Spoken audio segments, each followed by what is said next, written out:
Yo, vu que ma dernière vidéo parlait d'un animé en cours, j'ai décidé cette fois de vous parler d'un truc beaucoup plus vieux. Je vais partir du fait que si tu as cliqué sur cette vidéo, c'est que tu connais déjà Yu-Gi-Oh! Donc je ne vais pas te le présenter. En tout cas, si tu ne le connais pas, je t'invite très fortement à le regarder ou au moins checker ce que c'est sur Wikipédia.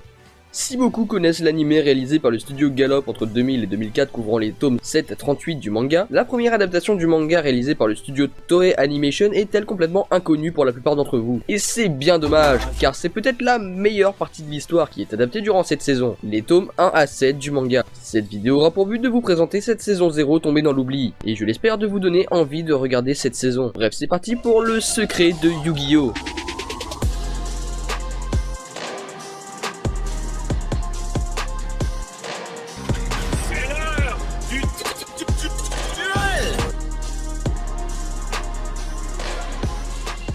Si je vous dis Yu-Gi-Oh! À quoi pensez-vous en premier? Les réponses les plus populaires seront certainement des coupes de cheveux improbables, un espèce de collier Illuminati pas très glamour,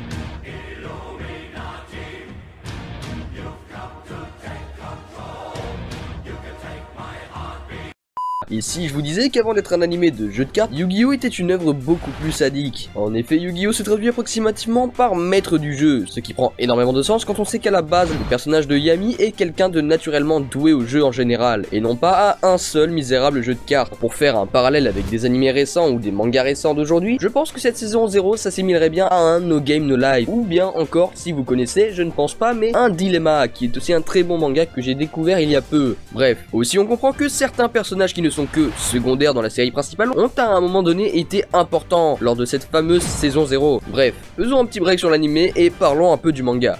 Le manga Yu-Gi-Oh! Fut écrit entre 1996 et 2004, qui est également connu pour rien d'autre en fait. Yu-Gi-Oh! Est son seul et unique chef-d'œuvre. Ce manga comporte 38 tomes, dont 7 ayant servi de matériaux de base à la saison 0. Ceux qui, comme moi, ont commencé par le deuxième animé ont sans nul doute été surpris de découvrir le contenu des premiers tomes du manga. Et ce pour deux raisons simples. Ils ne contiennent que peu d'affrontements jeux de cartes tels qu'on les connaît, et ils comblent les vides scénaristiques de la série. Ces premiers tomes permettent de comprendre l'origine du puzzle millénaire, comment les 4 persos principaux sont devenus amis, et surtout on découvre enfin qui est Shadi. Comment ça, tout le monde s'en fout? Bref, on peut revenir un peu sur l'anime, car c'est quand même le sujet principal de cette vidéo, même si moi personnellement je préfère quand même le manga. Pour commencer, dans cet anime on trouve des variantes importantes avec le manga, des modifications de règles pour certains jeux et un style artistique renouvelé. Cet anime de 26 épisodes date de 1998 et a reçu un accueil plutôt correct sur MyAnimeList. Bien sûr, pas au moment de sa sortie, j'espère que tout le monde est d'accord. Cependant, il y a pas mal de choses à lui reprocher. La bande son est un peu décevante, les scènes de combat physiques sont assez mal animées, contrairement aux scènes de combat psychologiques, c'est assez irrégulier.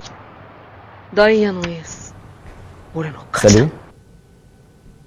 En conclusion, tout le monde n'aime pas Yu-Gi-Oh! Je le conçois, les jeux de cartes c'est pas la tasse de thé de tout le monde. Mais là je pense que cette série devrait parler à beaucoup plus de monde, tout simplement parce que les jeux en général, tout le monde y joue. Tout ça pour vous dire que c'est un animé qui vaut le coup. Bref, ce sera tout pour moi, j'espère que cette petite vidéo vous aura plu. Si c'est le cas, n'hésitez pas à liker, vous abonner, et bien sûr ce qui me ferait encore une fois le plus plaisir, c'est le partage. Non pas seulement pour me faire plaisir cette fois-ci, mais aussi pour faire découvrir cette saison 0 à un maximum de gens. Surtout si vous connaissez des potes qui connaissent Yu-Gi-Oh! Mais pas cette saison 0. Bref, moi sur ce je vous dis sayonara.